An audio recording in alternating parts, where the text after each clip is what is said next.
Good morning, students. Already we had done the most important rivers of India. For example, the Kaveri, Narmada, Godavari, Krishna, Luni, Tapi. Okay, ये सारी rivers हम लोग complete कर चुके हैं. Now the next topic is about the smaller river flowing towards the west. अब west direction में flow करने वाली जो रिवर्स हैं उनके बारे में हम लोग जानें. तो सबसे पहले जितनी भी रिवर यहाँ पे आपके मेंशन किए गए हैं, जिनके नेम यहाँ पे मेंशन किए गए हैं, तो फर्स्ट हम उनकी लोकेशन देख लेते हैं. तो हम गुजरात से यहाँ पे शुरू करते हैं. तो here is a Sabarmati river, then after Mahi. और जो गुजरात की जो स्मॉलर रिवर है वो है आपकी Shetrunji river. Then after Vaitarna. Goa की जो रिवर है मंडोवी, जुआरी. इन कर्नाटका काली नदी, it is Kali nadi. Bedti, it is Bedti. It is Sharavati. And it is the longest river in Kerala, Bharathapuzha. Periyar, this one is the Periyar, and downward is the Pemba. इसे पेम्पा के नाम से भी जाना जाता है. Vaigai is a single river that meet with the Indian Ocean. Here is Palar,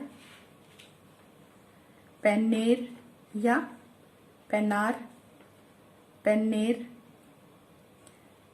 यहाँ पे है वंशधारा, जिसे कई जगह पे वंशधारा भी बोला जाता है. वंशधारा, ब्राह्मणी, बैतरणी एंड सुवर्ण रेखा. ओके, इन सारी रिवर्स का जो है यहाँ पे जो है नेम दिया गया है, जिनकी लोकेशन हमने आपको यहाँ पे बताई.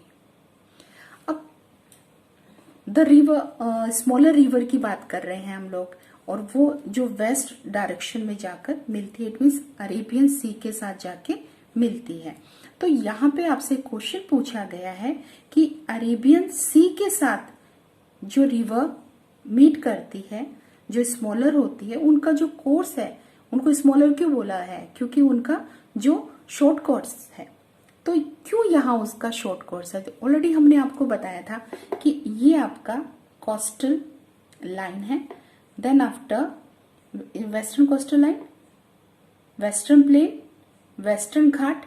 तो यहाँ पे इस वेस्टर्न घाट पे अगर कोई भी रिवर फ्लो करती है तो उसका इस साइड आना तो पॉसिबल ही नहीं है, क्योंकि ये अपलैंड है आपका.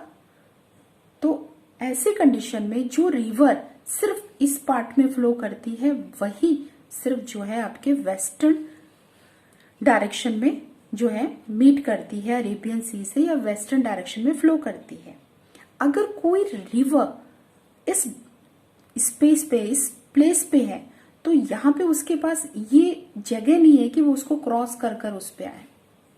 नर्मदा और तापी जो रिवर है वो लॉन्ग, थोड़ा सा उनका course in compare to other rivers जो है वो लार्जर है. तो क्यों लार्जर है? क्योंकि वो फॉल्ट, वहां पे फॉल्ट है, वहां पे तो उसके चलते वो वहां पर उस फॉल्ट से फ्लो करती है. एक तरह से क्रैक है वहां पे, उस क्रैक से वो निकलती है. अब द शत्रुंजी जो रिवर है, जो गुजरात की जो है वो स्मॉलर रिवर में काउंट होती है, सबसे छोटी रिवर है ये. Which rise near Dhalkova in Amreli district. The Bhadra originate near Aniyali village in Rajkot district. The Dhadhar rise near Ghantar village in Panchmahal district. Sabarmati and Mahi are two famous rivers of Gujarat. Sabarmati का बहुत गांधी जी के साथ आपने अच्छा यहाँ पे कनेक्शन है उनका. आप लोगों को 10th क्लास में आपने अच्छे से स्टडी किया है उसे. the Vaitarna. Here is the Vaitarna rise from the Trimbak hills in Nashik district और उसकी जो हाइट है वो है 670 metre. Kali nadi rise from Belgaum districts and falls in the Karwar valley. Bedti जो रिवर है उसका सोर्स जो है river lies in Hubli Dharwad. Okay, और जो एरिया वो कवर करती है दैट इज 161 किलोमीटर. तो यहाँ पे बहुत ही छोटी छोटी जो स्मॉल रिवर्स हैं जो कि वेस्टर्न डायरेक्शन में फ्लो करती हैं. The Sharavathi is another important river in Karnataka. Okay, and Sharavati originate in Shimoga district of Karnataka and drain a catchment area of 2209 square kilometre. अब गोवा की बात करते हैं तो गोवा में यहाँ पे हमारे पास दो ही रिवर है जो इम्पोर्टेंट रिवर है इसकी, मंडोवी एंड जुआरी. तो देखिए यहाँ पे गोवा ऑलरेडी पता है कि स्मॉलेस्ट स्टेट्स है, तो यहाँ पे बहुत ही छोटी छोटी रिवर है, लेकिन यहाँ पे ये दो रिवर जो हैं वो आपकी वेस्टर्न फ्लोइंग रिवर में आती है. अब केरला की बात करते हैं. ऑलरेडी केरला जो है कोस्टल लाइन जो उसका बहुत ही नैरो है, और जो लॉन्गेस्ट रिवर की बात करते हैं उसकी तो वो है भारतपुजा रिवर. अब अन्नाईमली जो हिल्स है वहां से ये ओरिजिनेट होती है और इसे पोन्नानी के नाम से भी जाना जाता है, और इसका जो ड्रेनेज एरिया है वो है 5397 स्क्वायर किलोमीटर. अब अगर हम कंपेयर करते हैं अदर, यहाँ पे इन्होंने साबरमती के साथ कंपेयर करने को, शरवती के साथ कंपेयर करने को बोला है. तो देखिए शरवती जो है उसका 2029 स्क्वायर किलोमीटर एरिया जो कैचमेंट एरिया है, एंड भाटबुंजा की बात करें तो 5397 जो है उसका कैचमेंट एरिया है. अब Periyar is the second largest river of Kerala और कैचमेंट एरिया इसका है 5243. अब डिफरेंस भी उसमें से निकालें तो हमारा ये डिफरेंस जो है इन सारी रिवर्स में यहाँ पे ऑलरेडी लिस्ट हमें दी गई है जिनका कैचमेंट एरिया के रिगार्डिंग हम कंपेयर कर सकते हैं. केरला की एक अनदर जो है वो है पेम्पा. यहाँ पे पेम्पा रिवर की खास बात ये है कि ये आपके अरेबियन सी से जाकर मीट नहीं होती हैं, ये एक लेक है वहां पे, उस लेक में ही मर्ज हो जाती है. इट मीन्स वेस्टर्न डायरेक्शन तो है, लेकिन यहाँ पे ये किसी तरह से अदर हिस्से में नहीं जाती. The name of the lake is Vembanad lake. Okay, smaller river flowing towards the east. अब ईस्ट की तरफ चलते हैं तो यहाँ पे जो भी रिवर इस जनरली हमने बोला है कि जो ईस्टर्न डायरेक्शन में जो रिवर फ्लो करती है वो उनका कोर्स जो है इन कंपेयर टू दिस बहुत ही लॉन्ग कोर्स होता है. और हमने लॉन्ग कोर्स की गोदावरी, कृष्णा, कावेरी, महानदी रिवर जो स्टडी की है. लेकिन यहाँ पे स्मॉलर रिवर की बात हम कर रहे हैं तो स्मॉलर रिवर में इन्होंने सबसे पहले सुवर्ण रेखा जो ऑलरेडी हम लोगों ने एक्सप्लेन कर दी थी, एंड ब्राह्मणी रिवर. नेक्स्ट है बैतरणी रिवर जो दोनों के बीच से यहाँ पे फ्लो करती है.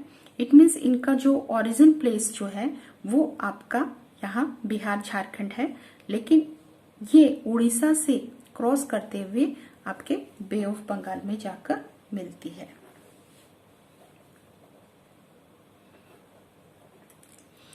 नेक्स्ट है वंशधारा. इसे वंशधारा के नाम से भी कई जगह पे बोला जाता है.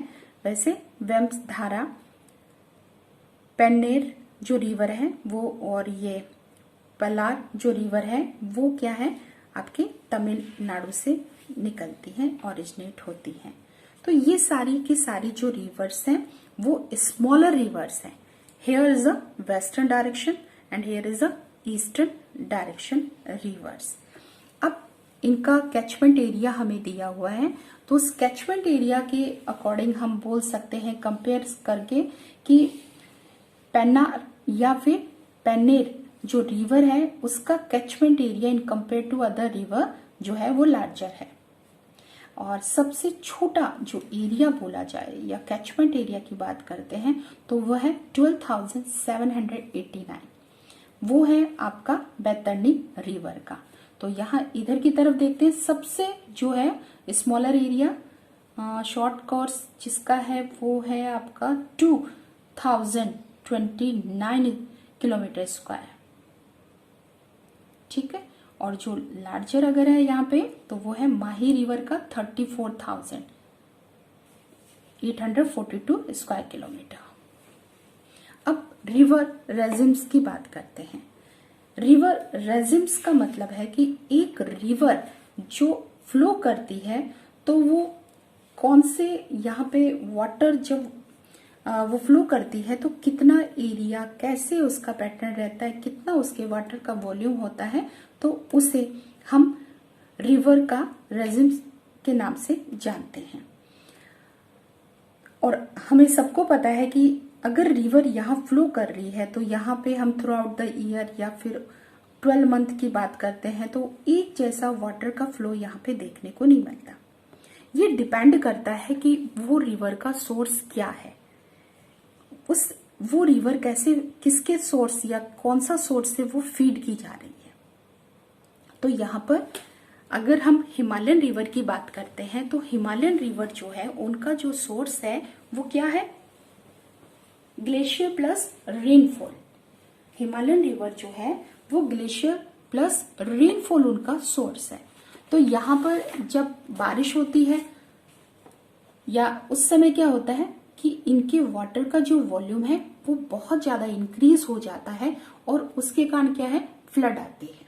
तो हिमालयन रिवर जो है उसके फ्लड आने के पीछे रीजन यही है कि अगर वाटरफॉल बहुत ज्यादा हो गया है तो यहाँ पे ग्लेशियर प्लस रेनफॉल दोनों के चलते क्या है, वाटर का वॉल्यूम बहुत ज्यादा हो जाता है। अगर सिर्फ हम पेनिसुलर पार्ट की बात करते हैं, साउथ इंडिया की बात करते हैं, तो यहाँ पे जो है सिर्फ रेनफॉल ही सोर्स है, किसी तरह का ग्लेशियर यहाँ पे नहीं है। और जिसके कारण क्या है कि सिर्फ साउथ या पेनिसुलर पार्ट के जितनी भी रिवर्स हैं उनमें हमें रेनफॉल ड्यूरिंग द मॉनसून ही हमें वहां पे जो है वाटर दिखाई देता है या फिर उनके वाटर का वॉल्यूम थोड़ा इंक्रीज हो जाता है। अब दोनों में अंतर है कि यहाँ पे अगर हम विंटर सीजन की बात करते हैं तो विंटर में क्या होता है कि ऑलरेडी जो हमारी स्नो होती है वो फ्रीज हो रहती है, तो वहां उस समय जो पानी इनसे जो यह स्नो जो मेल्ट होती है उसकी प्रोसेस बहुत ही स्लो होती है। तो यहाँ विंटर सीजन में जो हिमालयन रिवर है उनसे जो पानी, जो वाटर जो फ्लो करते हैं वो या जो डिस्चार्ज उनका है वो बहुत कम होता है। लेकिन जैसे ही समर आती है तो यहाँ पे स्नो जो है वो मेल्ट होना शुरू हो जाती है और उसके बाद में रेन या मॉनसून का समय आता है तो पानी जो वाटर का जो वॉल्यूम है वो बहुत ज्यादा हो जाता है। तो ये है आपकी हिमालयाज रिवर या हिमालयन रिवर। पेरिनियल है, पूरे साल हमें पानी देखने को मिलता है, तो यहाँ पे कभी ज्यादा तो कभी कम, लेकिन पूरे साल ये जो रिवर है फ्लो करती है। द साउथ इंडिया की रिवर जो हमने बोला है कि रेनफॉल जो मेन है उनका सोर्स।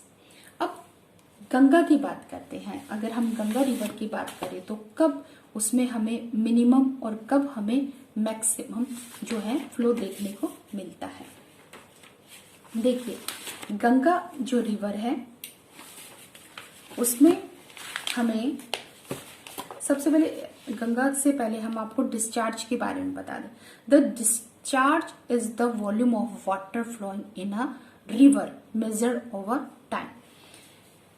पानी, रिवर के अंदर जो पानी फ्लो करता है वो उसका डिस्चार्ज है और उसको मेजर किया जाता है। तो उसको मेजर करने का जो तरीका है या जो मेजर यूनिट है वो है क्यूबिक फीट पर सेकेंड, जिसे क्यूसेक बोला जाता है, और क्यूबिक मीटर पर सेकेंड जिसे क्यूमेक्स बोला जाता है। द गंगा हैज, अब गंगा की बात करें तो यहाँ पे मैंने मिनिमम और मैक्सिमम फ्लो बताया। अब मंथ की बात करते हैं कि कब मिनिमम उसमें रहता है, मतलब कम से कम रहता है, तो जनवरी और जून, जनवरी टू जून। अब जनवरी और जून जो है वो टाइम क्या है कि यहाँ पे आपका विंटर का टाइम रहेगा, जनवरी फरवरी, और जून आते आते जो थोड़ा सा हमें गर्मी महसूस होने लगती है। तो ऐसी कंडीशन में इस समय जो इस रिवर का जो वाटर है उसमें हमें कम डिस्चार्ज या कम फ्लो देखने को मिलता है। वाटर होता है। अब यहाँ पे मैक्सिमम की बात करते हैं तो वो है अगस्त और टू सितंबर। अगस्त टू सितंबर क्या टाइम है, वो मॉनसून का टाइम है। तो नेचुरल है, जो पहले ही हमने गंगा हिमालयन रिवर है, तो यहाँ पे क्या है, रेनफॉल इस समय रहता है, मॉनसून इस समय रहता है, तो यहाँ पे मैक्सिमम फ्लो हमें देखने को मिलता है। अब कितना यहाँ पे मेजर करें तो उस समय फ्लो इसका होता है 55,000 क्यूसेक, और मिनिमम की बात करें तो 1,300 क्यूसेक। देखिए काफी डिफरेंस है 55 और 1। तो यहाँ पे जो हम बात कर रहे थे कि रिवर के रेजिम के बारे में, तो हमें पूरे थ्रू आउट द ईयर एक जैसा फ्लो रिवर में नहीं देखने को मिलता। तो यहाँ पे ये हमें पता चल रहा है कि उसमें कितना चेंज आ जाता है। अब दूसरा एग्जाम्पल हम जो है पेनिसुलर पार्ट की रिवर का लेते हैं। तो यहाँ पेनिसुलर रिवर में नर्मदा की बात करते हैं। नर्मदा रिवर, उसमें मिनिमम जो है वो जनवरी टू जुलाई देखने को, यही देखिए जनवरी टू जून, मतलब कहानी सबकी एक जैसी है। जनवरी टू जुलाई यहाँ पे हमें मिनिमम इसका वाटर फ्लो देखने को मिलता है, और उसको देखिए कितना बताया यहाँ पे, ओनली 15 क्यूसेक। अगस्त में जो है मैक्सिमम हमें देखने को मिलता है वो होता है 2,300 क्यूसेक, और अक्टूबर के बाद में जो है इसकी जो वाटर है, इसका जो फ्लो है, उसमें जो है डिक्रीजमेंट देखने को मिलता है। वो धीरे धीरे डिक्रीज होना शुरू हो जाता है और 15 तक पहुंच जाता है, और यहाँ पे सितंबर के बाद में वो डिक्रीज होना शुरू हो जाता है।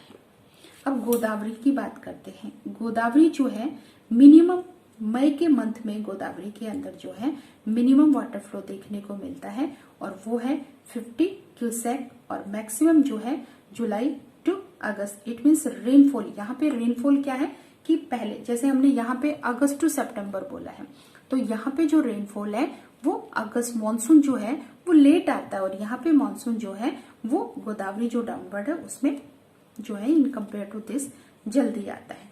तो ये मानसून टाइम है। और यहाँ पे आपका नर्मदा की बात करें तो जो उसका मैक्सिमम जो वाटर है वो कब देखने को मिलता है, जो फ्लो कब देखने को मिलता है, आपके यहाँ पे अगस्त। और कहाँ पे अगर सबसे ज्यादा हम बोले तो कहाँ पे है, तो वो है गरुड़ेश्वर, और यहाँ पे वो है पोलावरम। ओके, अब ये है एक एग्जाम्पल के थ्रू हमने समझने की कोशिश की है कि हिमालयन रिवर्स जो है उनका सोर्स क्या है, और मिनिमम और मैक्सिमम उनका जो वाटर फ्लो कब होता है और वो कितना हो सकता है। और यहाँ पे नर्मदा पेनिसुलर रिवर में नर्मदा और गोदावरी के बारे में हमने बताया है कि कब इन रिवर्स में मिनिमम और कब मैक्सिमम जो है वाटर फ्लो देखने को मिलता है। अब थोड़ा सा हम बात करते हैं यहाँ कि extent of usability of river water. देखिए वाटर जो है, अब हिमालयन रिवर जो है, हमने ये बात किया कि हिमालयन रिवर जो है वो ग्लेशियर प्लस रेनफॉल उसे फेड करता है। तो ऐसी सिचुएशन में क्या होता है कि फ्लड आते हैं, और ये हर साल ही होता है, ये रिदम हमें हर साल ही देखने को मिलता है। कुछ यहाँ पे there are perennial rivers carrying water throughout the year while the non-perennial river have very little water during the dry season। यहाँ पे ड्राई सीजन का मतलब है कि जब कोई तरह का बारिश वगैरह वहां पे नहीं होती है, रेनफॉल नहीं होती है, तो वो ड्राई सीजन है यहाँ पे। और रेनी सीजन में बहुत सारी रिवर ऐसी होती हैं जिनमें फ्लड आता है, और वो फ्लड आता है और लास्ट में क्या होता है कि वो समुद्र में वो पानी जो है वो मिक्स हो जाता है। तो यहाँ पे अगर वाटर सी में जाकर मीट करता है या फिर फ्लड आता है तो क्या है, ये वेस्टेज ऑफ वाटर है। जबकि कई एरिया तो हमारे ऐसे हैं जहां पर हमें वह ड्रॉप जैसी कंडीशन वहां पे रहती है। तो एक एरिया जहां पे फ्लड आ रहा है तो दूसरा एरिया है जो पानी के लिए तरस रहा है। Why does this happen? क्या इसका रीजन आप क्या बताओगे कि भाई ये रीजन बहुत हद तक रिवर्स के कारण है कि जिस एरिया में रिवर फ्लो करती है वहां पे फ्लड देखने को मिलता है, और जिस एरिया में रिवर फ्लो नहीं करती है वहां पे क्या है, हमें ड्रॉट जैसी कंडीशन देखने को मिलती है। अब नेक्स्ट इन्होंने हमें क्वेश्चन पूछा है, is it the problem of availability of the water resource और दैट ऑफ इट्स मैनेजमेंट। तो दोनों की ही प्रॉब्लम है यहाँ पे, कि दोनों ही जो है वो रिस्पॉन्सिबल है इस चीज के लिए। अगर किसी एरिया के अंदर ड्रॉथ आ रहा है तो इट मीन्स वहां पे रिवर नहीं है, ओके। और मैनेजमेंट कहाँ हद तक इसको हम रिस्पॉन्सिबिलिटी दे सकते हैं कि मैनेजमेंट जो है वहां पर कोशिश नहीं की है कि उस एरिया तक पानी पहुंचाया जा सके। तो दोनों ही यहाँ पे रिस्पॉन्सिबल है ऐसी प्रॉब्लम के लिए। अब बहुत can you suggest some measures to mitigate of the problem of flood भाई एंड ड्रॉथ। अब ये प्रॉब्लम को सजेस्ट कैसे कर सकते हैं भाई? एक तो है कि जिस एरिया के अंदर वाटर फ्लो बहुत होता है या फ्लड आते हैं तो वहां पे क्या है कि हम उन पानी को, उस वाटर को डाइवर्ट कर सकते हैं उस एरिया में जहां पर पानी की कमी है। ऐसे बहुत सारे जो है हमने प्रोजेक्ट तैयार किए हैं। जैसे हम राजस्थान की बात करें तो राजस्थान में क्या है कि वहां पे एग्रीकल्चर पॉसिबल नहीं है। क्यों नहीं पॉसिबल है? क्योंकि वहां पर वाटर नहीं है, इरिगेशन फैसिलिटी नहीं है। तो यहाँ पे इंदिरा गांधी कैनाल जो है वहां पे सेटअप की गई है, और उसके चलते क्या है कि पानी को वहां पे डाइवर्ट कर दिया, और पानी जब वहां पे पहुंच गया है तो एग्रीकल्चर वहां पे पॉसिबल हो गया है। तो ये बहुत सारे यहाँ पे हमें प्रोजेक्ट हैं जिन या स्कीम, प्रोजेक्ट, कैनाल जो है वो गवर्नमेंट के द्वारा सेटअप की गई है ताकि वो एरिया जहां पे पानी नहीं है वहां पर उनको उसे यूज किया जा सके। अब वाटर पॉल्यूशन की बात करते हैं। Why are the rivers polluted? बहुत सारे यहाँ पे रीजन है। यहाँ पे ह्यूमन बीइंग भी रिस्पॉन्सिबल है बहुत ज्यादा इन सब के लिए, कि अब जो सिटीज का जो डर्टी वाटर है वो रिवर में जो है वो डाल दिया जाता है, वहां पर उसको पहुंचा दिया जाता है। और भी बहुत सारी इंडस्ट्रियल वेस्टेज है वो भी डायरेक्ट जो है वो रिवर में मिक्स कर दी जाती है। और वह हम हिंदू धर्म में बहुत सारी ऐसी सेरेमनीज होती हैं जो गंगा के किनारे होती हैं, और कभी कभी तो जो डेड बॉडीज होती हैं वो डायरेक्ट ही पानी के साथ उनमें थ्रो कर दी जाती है। और हमारे जितने भी फेस्टिवल्स होते हैं उनमें पूजा पाठ करने के बाद जो भी सामान बचता है वो क्या है, रिवर में डाल दिया जाता है। अब जैसे गणेश चतुर्थी की बात करें, दुर्गा पूजा की बात करें, तो यहाँ पे जो फ्लावर जो हम वर्शिप में यूज करते हैं, जो स्टेचूज जो होते हैं वो वाटर में जो है मिला दिए जाते हैं। अब बाथिंग, वॉशिंग, ये सब क्या है, these are also for the responsible for the water pollution. अब क्या करें, कैसे हम इन रिवर को पॉल्यूशन फ्री कर सकते हैं? तो यहाँ पे बहुत सारे प्रोग्राम गवर्नमेंट ने शुरू करके रखे हैं, गंगा एक्शन प्लान और नर्मदा रिवर रिगार्डिंग। तो यहाँ पे उनको स्ट्रिक्टली अप्लाई कर हम इन वाटर पॉल्यूशन को रोक सकते हैं। अब आप एज अ सिटीजन आप क्या कर सकते हैं। तो अभी हमने ऊपर जितने भी यहाँ पे रीजन बताए हैं पॉल्यूशन को, उन सबको आप मत कीजिए, तो वाटर आपका सेफ रहेगा, पॉल्यूशन फ्री रहेगा। ओके, तो यहाँ पे चैप्टर हमारा जो है वो कंप्लीट हो जाता है, जिसमें हमने ईस्टर्न और वेस्टर्न फ्लोइंग जो स्मॉलर रिवर है उनकी स्टडी की है। Okay, water river regime study किया है, और हमने मोस्ट इम्पॉर्टेंट रिवर्स जो आपके 3 जो बेसिन है उनको स्टडी किया है, the Ganga, the Brahmaputra and thank you.